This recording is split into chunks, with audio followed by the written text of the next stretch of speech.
नमस्कार दोस्तों, आपका स्वागत है हमारे YouTube चैनल GRV न्यूज़ में। जैसा कि आप सभी लोग जानते हैं कि इस चैनल पर देश दुनिया की 10 बड़ी और महत्वपूर्ण खबरों की अपडेट सबसे पहले आती है। इसी के साथ चलते हैं सबसे पहली बड़ी खबर की ओर। देश में कोरोना वैक्सीन की कमी पर विदेश भेजने पर रोक से मोदी सरकार ने किया इनकार। महाराष्ट्र समेत कई अन्य राज्यों ने वैक्सीन की कमी की शिकायत के बीच विदेश मंत्रालय से कहा है कि टीकों के निर्यात पर कोई प्रतिबंध नहीं है। विदेश मंत्रालय के प्रवक्ता अरिंदम बागची ने गुरुवार को कहा है कि हमारी घरेलू आवश्यकताओं को ध्यान में रखते हुए आपूर्ति जारी रहेगी।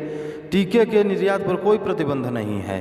इसी के साथ अगली खबर, यूपी के 5 और शहरों में नाइट कर्फ्यू का ऐलान कई अन्य जिलों में हो सकती है सख्ती। यूपी में लखनऊ, वाराणसी, कानपुर और प्रयागराज के बाद अब 5 और शहरों में नाइट कर्फ्यू का ऐलान कर दिया गया है। दिल्ली से सटे उत्तर प्रदेश के 2 जिलों गौतम नगर और गाजियाबाद के अलावा मेरठ, बरेली और सहारनपुर में कोविड-19 के मामलों में वृद्धि के मद्देनजर रात्रि कर्फ्यू लगाने की घोषणा की गई। मेरठ में गुरुवार और बरेली, सहारनपुर में शुक्रवार से नाइट कर्फ्यू शुरू होगा। इसके अलावा 500 से ज़्यादा केस वाले या रोजाना 100 से ज़्यादा नए केस वाले 5 जिलों में नाइट कर्फ्यू लग सकता है। इसमें गोरखपुर, झांसी, आगरा और मुरादाबाद जिले शामिल हैं। मुख्यमंत्री योगी आदित्यनाथ ने इन जिलों के डीएम को स्थानीय परिस्थितियों का आकलन कर रात्रि कर्फ्यू का फैसला लेने के लिए कहा है। इसी के साथ अगली खबर, दिल्ली में जन्म और मृत्यु पंजीकरण की ऑनलाइन सुविधा शुरू। सर्टिफिकेट की पहली कॉपी मिलेगी मुफ्त।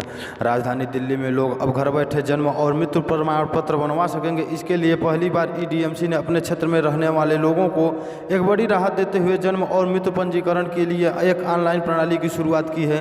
पूर्वी दिल्ली नगर निगम के मेयर निर्मल जैन ने ईडीएमसी मुख्यालय में आयोजित एक कार्यक्रम में ऑनलाइन प्रणाली की शुरुआत करते हुए कहा है कि जन्म या मृत्यु प्रमाण पत्र की पहली कॉपी मुफ्त डाउनलोड की जा सकती है।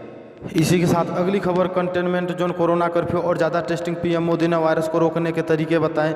11 से 14 अप्रैल के बीच टीका उत्सव।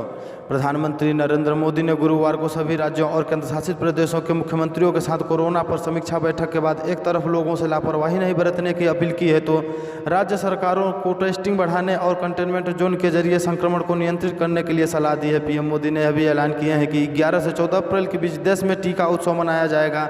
उन्होंने इस दौरान राज्यों से 45 साल से अधिक उम्र के अधिक से अधिक लोगों को टीका लगवाने को कहा है। पीएम मोदी ने कोरोना के खिलाफ मुकाबले में नाइट कर्फ्यू के फायदे बताए। यह भी साफ कर दिया है कि देश में संपूर्ण लॉकडाउन नहीं लगने जा रहा है।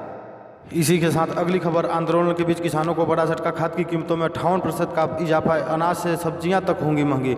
पश्चिम बंगाल में चुनाव और केंद्रीय कृषि कानूनों के खिलाफ किसान आंदोलन के बीच अन्नदाताओं को एक और बड़ा झटका लगा है। देश के सबसे बड़े खाद्य विक्रेता Indian farmers fertiliser cooperative IFFCO ने उर्वरक की कीमत में बड़ा इजाफा कर दिया है। डाई अमोनिया फास्फेट डीएपी का 50 किलो वाला बैग की कीमत 58% की वृद्धि की गई है। पहले यह 1200 रुपये में मिलता था किसानों को, अब 1900 रुपये चुकाने होंगे। बता दें कि देश में यूरिया के बाद किसान सबसे अधिक डीएपी का ही इस्तेमाल करते हैं।